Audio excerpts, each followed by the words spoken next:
Fridge हो गया, television हो गया, एसी हो गया, कूलर हो गया, फैन हो गया, इन सबको इलेक्ट्रिसिटी की ज़रूरत पड़ती है। बिना इलेक्ट्रिसिटी के ये लोग वर्क नहीं कर पाते।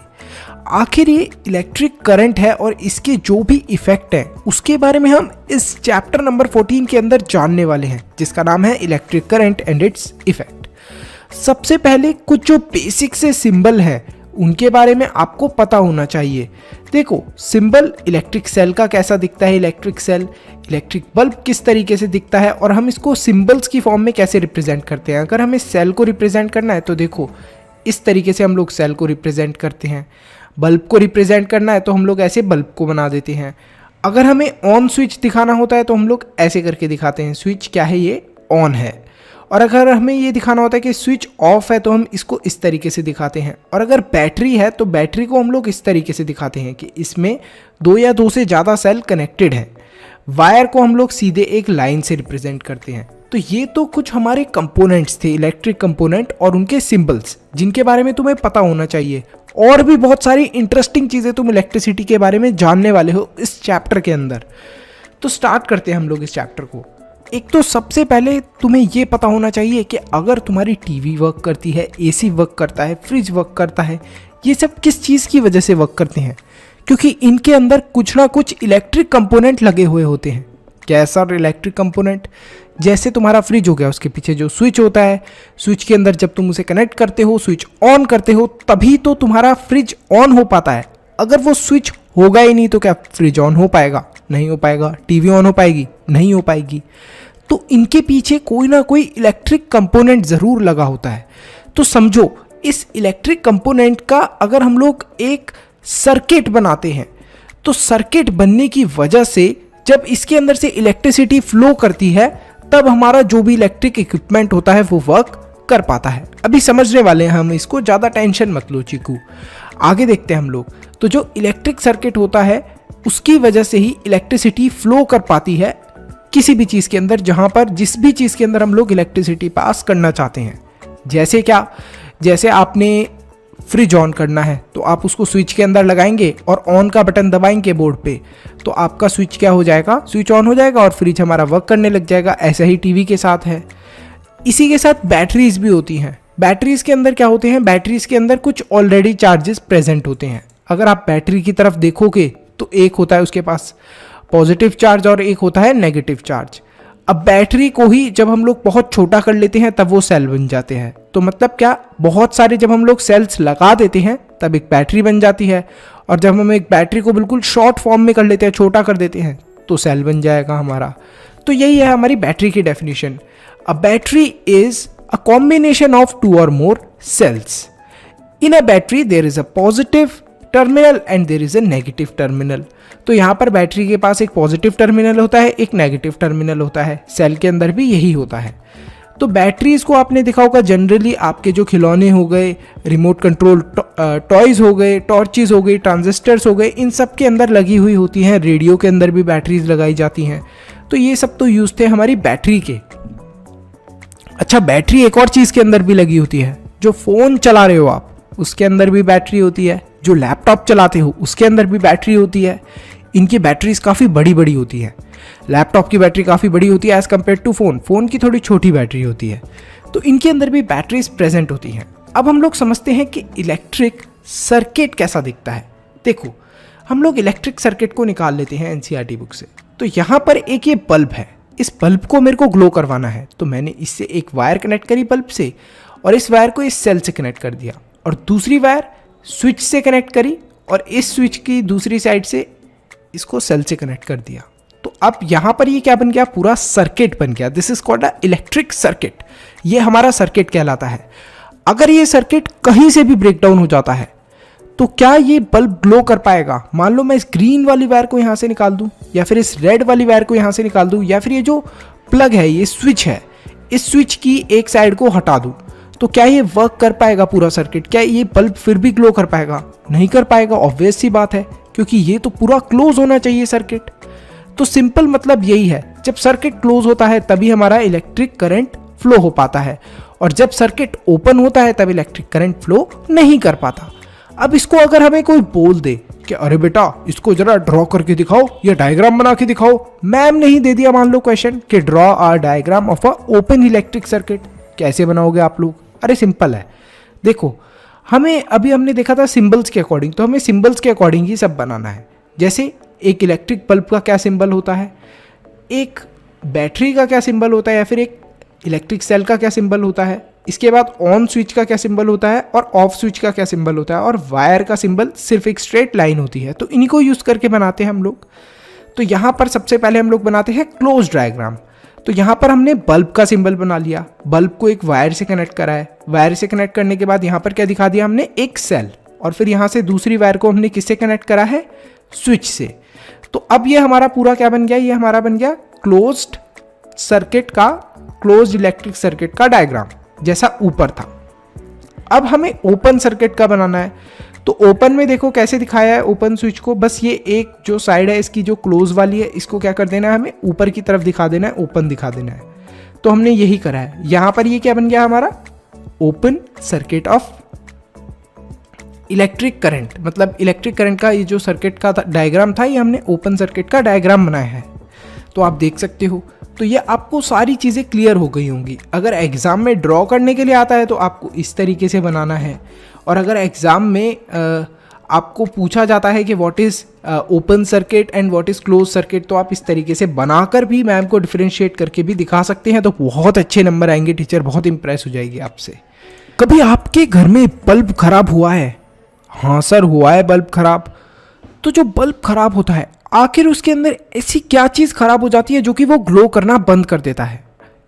जो एक बल्ब होता है उसके अंदर प्रेजेंट होता है फिलामेंट।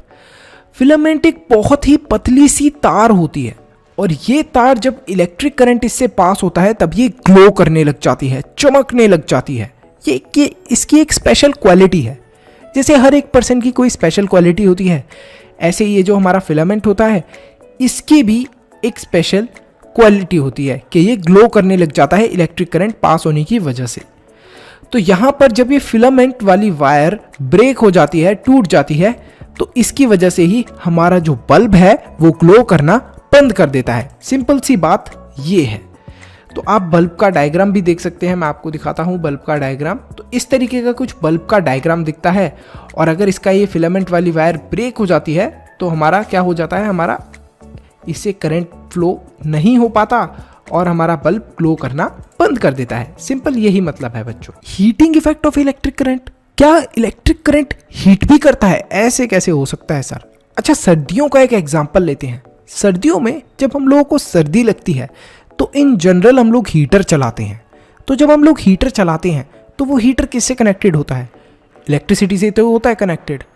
और हीटर क्या चीज़ प्रोड्यूस करता है? हीट, गर्मी। तो वो क्या हुआ? Heating effect of electric current ही तो हुआ। तो ये पूरी स्टोरी हम लोग समझते हैं। सबसे पहले तो जो हमारा इलेक्ट्रिक करंट होता है वो जब भी किसी भी वायर से पास करता है तो वो वायर थोड़ी सी हीटअप हो जाती है, और ये जो हीटिंग इफेक्ट होता है किसी भी वायर का, इसी को हम लोग बोलते हैं heating effect of electric current. अब ये जो हीट प्रोड्यूस करी है वायर ने, ये डिपेंड करती है कि वो किस मटेरियल की बनी हुई है, कितनी उसकी लेंथ है और कितनी वो वायर मोटी है। ठीक है, अब इन सब चीज़ों को स्टडी करने के बाद हम ह्यूमन बींग्स तो वैसे ही स्मार्ट होते हैं, और आप लोग, आप बच्चों, आप तो बहुत ही इंटेलिजेंट हो। तो आप में से किसी ऐसे ही बच्चे ने गैस करा कि अब हम लोग ये जो वायर हीट कर रही है इसका भी कुछ ना कुछ फ़ायदा उठा सकते हैं। तो ऐसे ही उसने कुछ ना कुछ दिमाग से ट्रिक लगाई, इन वायर्स का मटेरियल स्टडी करा, इन वायर्स की लेंथ स्टडी करी, इन वायर्स की थिकनेस के बारे में पढ़ना स्टार्ट करा, और उसको पता चला कि किस तरीके से हम लोग इनका यूटिलाइजेशन कर सकते हैं। और बहुत सारे ऐसे अप्लायंसेस जिससे कि हम लोग heating effect of electric current देखते हैं और उन अप्लायंसेस को घर के अंदर यूज़ करते हैं। अभी अप्लायंसेस क्या चीज़ होती है? घर के अंदर जो भी सामान है, जैसे एक इलेक्ट्रिक हीटर हो गया, this is also electric appliance, मतलब ये घर में हम लोग इस्तेमाल करते हैं। इलेक्ट्रिक आयरन हो गई, आयरन क्या, जो आपकी प्रेस हो गई जिससे आप कपड़े इस्त्री करते हैं।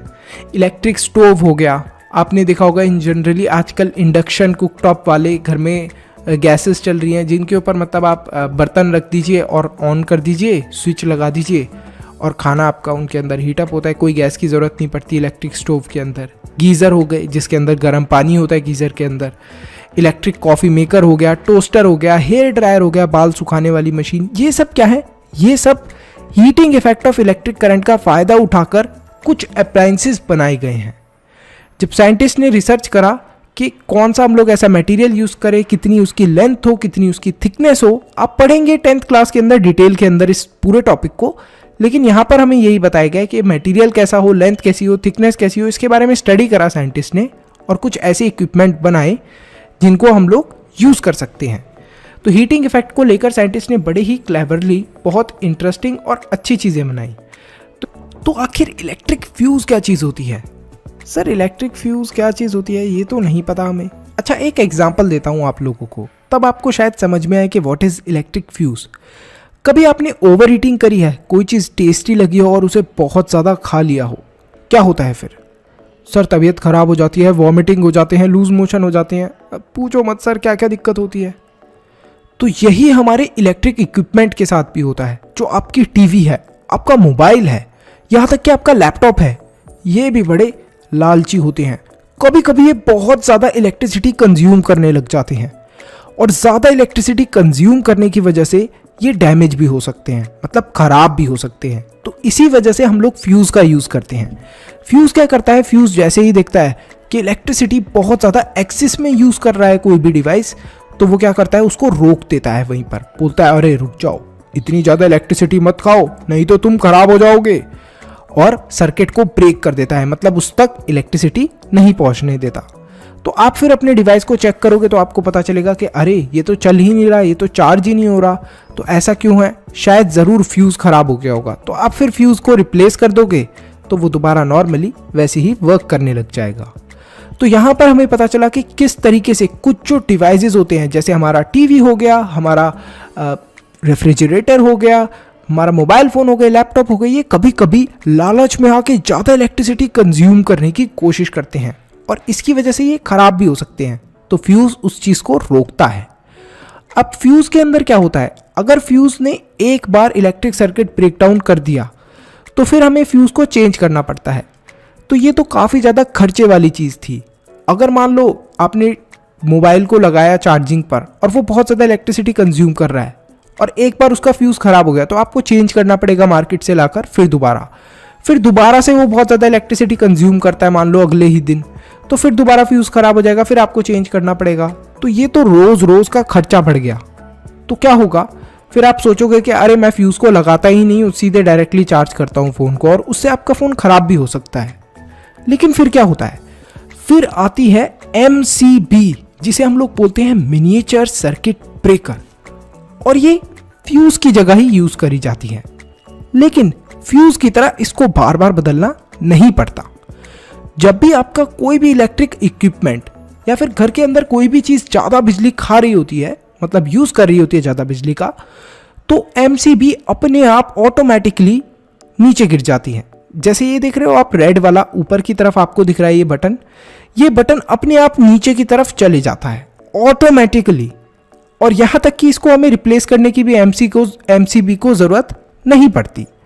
तो MCB काफ़ी ज़्यादा अच्छी है एज़ कम्पेयर टू फ्यूज़, और MCB रोकती भी है एक्सेस इलेक्ट्रिसिटी अगर कोई इक्विपमेंट यूज़ कर रहा है उस चीज़ से। तो आप देख सकते हो कि अगर मान लो आपका फ़ोन बहुत ज़्यादा इलेक्ट्रिसिटी का यूज़ कर रहा है तो MCB नीचे गिर जाएगी। ये जो स्विच है MCB का, ये नीचे की तरफ ऑटोमेटिकली आ जाएगा और फिर आपको पता चल जाएगा कि अच्छा ये फ़ोन के अंदर ये कमी है, तो आप फिर उस चीज़ को सही कर सकते हो और आपका फ़ोन ख़राब नहीं होगा, या फिर आपका टीवी ख़राब नहीं होगा, या फिर जो भी चीज़ है आपका रेफ्रिजरेटर ख़राब नहीं होगा। तो इस तरीके से हम लोग MCB का फिर यूजेज करते हैं। अभी हमने बल्ब के बारे में पढ़ा। बल्ब के बारे में हमें समझ में आई बहुत सारी इंटरेस्टिंग चीज़ें। तो बल्ब के बारे में समझा हमने कि बल्ब के अंदर क्या होता है, टंगस्टन होता है। टंगस्टन एक पतली सी वायर होती है और ये पतली सी वायर जब इससे इलेक्ट्रिसिटी पास होती है तब ये ग्लो करती है, मतलब चमकती है, और इसके चमकने की वजह से ही लाइट प्रोड्यूस होती है और हीट प्रोड्यूस होती है। मतलब ये येलो वाले बल्ब की बात हो रही है।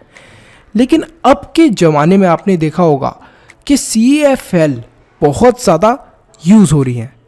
सर CFL और LED लाइट भी बहुत ज़्यादा यूज़ होती हैं। हाँ, लेकिन बुक के अंदर हमें CFLs के बारे में ही बताया है। तो CFL यूज़ हो रही है हमारी जो आजकल के ज़माने में है बल्ब की जगह। अच्छा सर, आप कभी भी ये चीज़ चेक करना कि एक जो येलो वाला बल्ब होता है उसके पास हाथ रखना और एक CFL के पास हाथ रखना। जब आप CFL के पास अपने हाथ को लेकर जाओगे तब वो हीट नहीं होती CFL बिल्कुल भी, लेकिन जो हमारा येलो वाला बल्ब रहता है घर में वो बहुत ज़्यादा हीट प्रोड्यूस करता है। अच्छा सर, ये बात तो सही बोल रहे हो आप। तो CFL हीटिंग इफेक्ट के ऊपर काम नहीं करती, इसी वजह से वो इलेक्ट्रिक करंट भी ज़्यादा यूज़ नहीं करती। CFL के अंदर फिलामेंट होते हैं जिनके अंदर 2 इलेक्ट्रोड होती हैं और उन्हीं से ये पूरी लाइट प्रोड्यूस होती है। जो CFL होती है इसके ऊपर हम लोग एक फ्लोरेसेंट कोटिंग कर देते हैं। वो जो व्हाइट कलर की आप कोटिंग देखते हो उस टाइप की कोटिंग कर देते हैं जिससे कि लाइट क्या रहे, ब्राइटर रहे, मतलब लाइट और तेज आए। तो इसी वजह से जो हमारी CFLs होती हैं वो बहुत ज़्यादा बिजली की बचत करती हैं, मतलब बिजली बहुत ज़्यादा यूज़ नहीं करती, क्योंकि ये तो हीटिंग इफेक्ट प्रोड्यूस ही नहीं कर रही, हीट तो ये प्रोड्यूस करती ही नहीं। लेकिन जो येलो वाला बल्ब रहता है वो बहुत ज़्यादा हीट प्रोड्यूस करता है। अब ये तो हमें पता चला कि किस वजह से हमें CFL या फिर LED लाइट्स को यूज़ करना चाहिए। LED लाइट्स का भी कुछ मिलता जुलता ऐसा ही सिस्टम और मैकेनिज्म होता है, लेकिन आप वो थोड़ा सा बड़ी क्लासेस में पढ़ोगे। तो अभी आपको CFLs के बारे में पता होना चाहिए।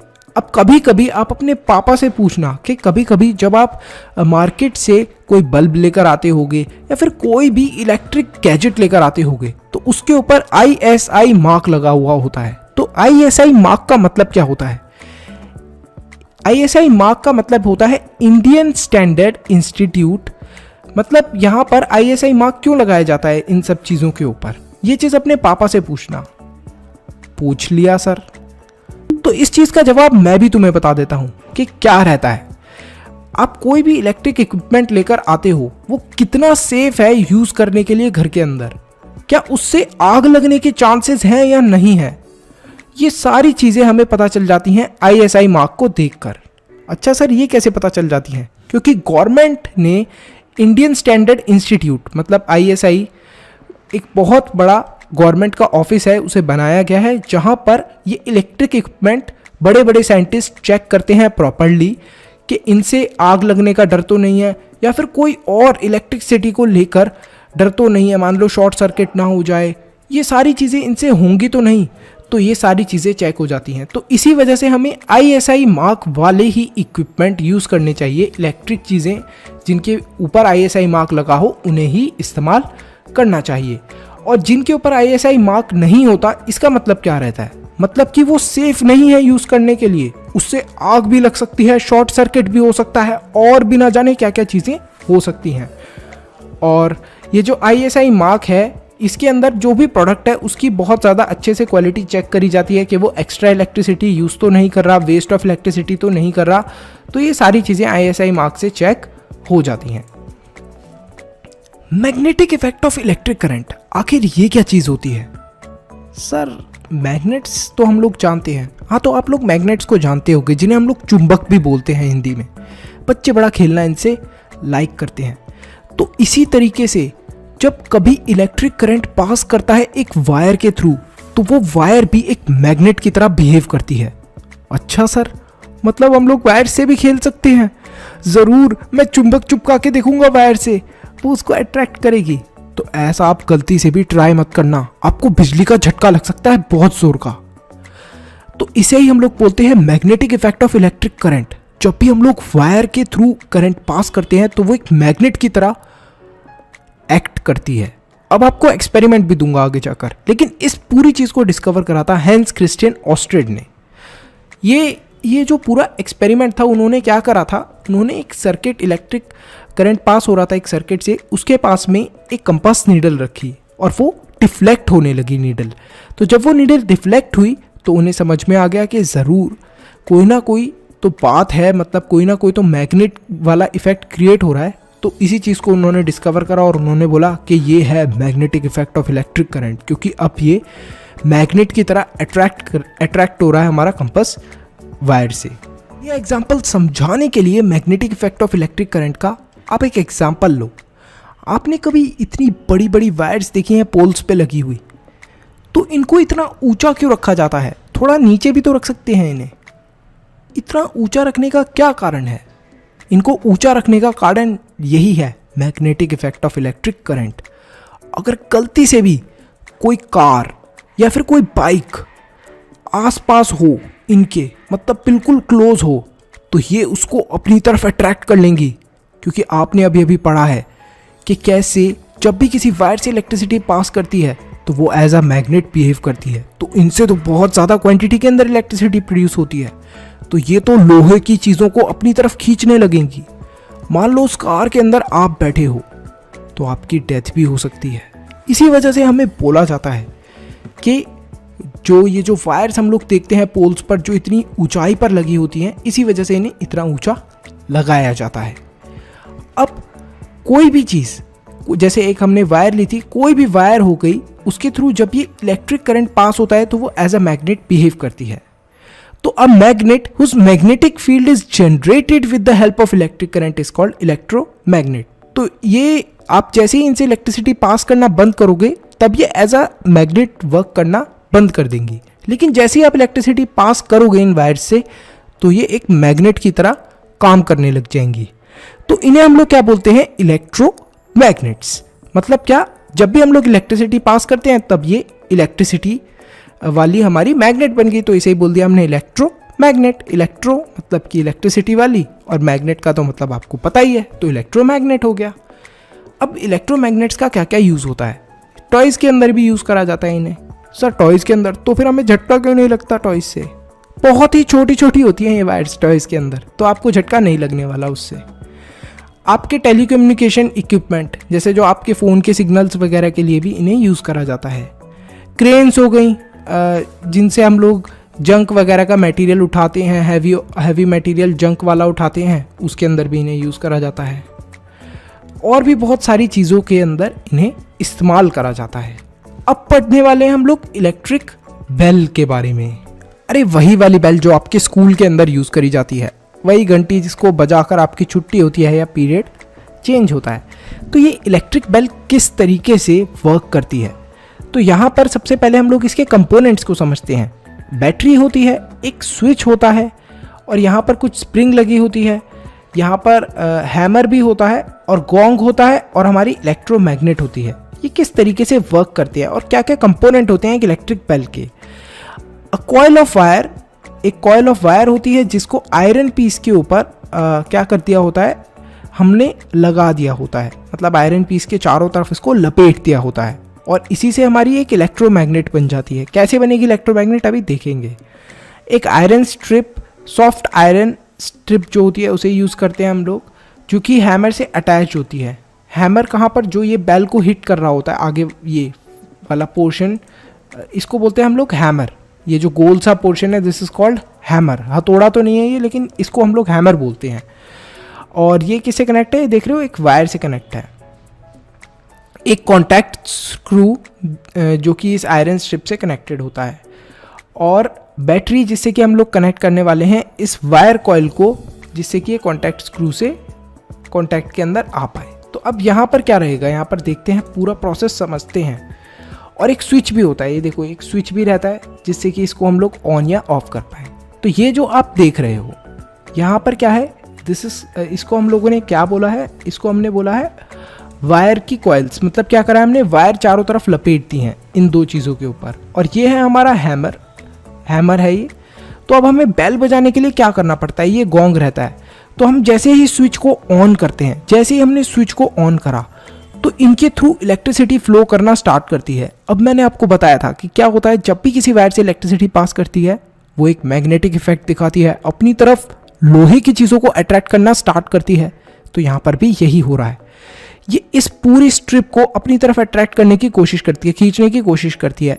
इस वजह से ये जो हैमर है ये बार बार इससे टकराता है, फिर पीछे की तरफ जाता है, फिर टकराता है इससे चिपकने की कोशिश में, फिर वो पीछे की तरफ जाता है, फिर टकराता है, फिर पीछे की तरफ जाता है। तो इस तरीके से जो आपकी बेल है स्कूल की वो वर्क करती है। और जैसे ही मैम या फिर जो भी आपका प्यून होते हैं भैया, वो जैसे ही स्विच को बंद करते हैं, ये जो बेल है ये बजना बंद कर देती है। तो इस तरीके से हमारी इलेक्ट्रिक बेल वर्क करती है। क्या था, एक हमारा गोंग था, एक हमारा हैमर था, एक पतली सी हमारी स्ट्रिप थी और इसके चारों तरफ हमने क्या करा था, यहाँ पर बहुत सारी वायर लपेट दी थी और इसको क्या बना दिया था, एक इलेक्ट्रोमैग्नेट। जैसे ही हम लोग इलेक्ट्रिसिटी स्टार्ट करते हैं पास करना, तो ये इलेक्ट्रोमैग्नेट क्या करती है, इसको अपनी तरफ अट्रैक्ट करती है और इस वजह से ये बार बार गोंग को क्या करती है, हिट करती है, बार बार गोंग से लगती है और हमारी बेल बजती है ज़ोर से। तो स्टूडेंट्स, ये जो चैप्टर था इसके अंदर हमने बहुत सारी इंपॉर्टेंट चीज़ें सीखी और बहुत सारी इंपॉर्टेंट चीज़ें जानी। बहुत इंटरेस्टिंग चैप्टर था ये। हमें इलेक्ट्रिसिटी के बहुत सारे ऐसी इंपॉर्टेंट चीज़ें पता चली जिनके बारे में हमने कभी सोचा भी नहीं था। तो यहाँ पर मैं आपसे पूछना चाहता हूँ एक question, the combination of 2 or more sales is called a, मतलब 2 या 2 से ज़्यादा सेल्स का जो कॉम्बिनेशन होता है उसको हम लोग क्या चीज़ बोलते हैं? फटाफट इस क्वेश्चन का आंसर दे दीजिए। और भी बहुत सारे क्वेश्चन हैं, इनको करो, ट्राई करो और देखते हैं कैसे आप लोग परफॉर्म करते हो। सो थैंक्स फॉर वॉचिंग स्टूडेंट्स। और बहुत सारे ऐसे साइंस के वीडियो इस चैनल पे अवेलेबल हैं, मैंने प्लेलिस्ट लगा रखी है, आप देख सकते हो। इस प्लेलिस्ट पे क्लिक कर दें या फिर कमेंट सेक्शन के फर्स्ट कमेंट पे जो लिंक दे रखा है मैंने प्लेलिस्ट का, उस पर भी क्लिक करके आप देख सकते हैं, कंप्लीट साइंस की वीडियोस डाल रखी हैं। So thanks for watching students. Like, share और सब्सक्राइब करना ना भूलें। Bye bye till then, see you in the next video.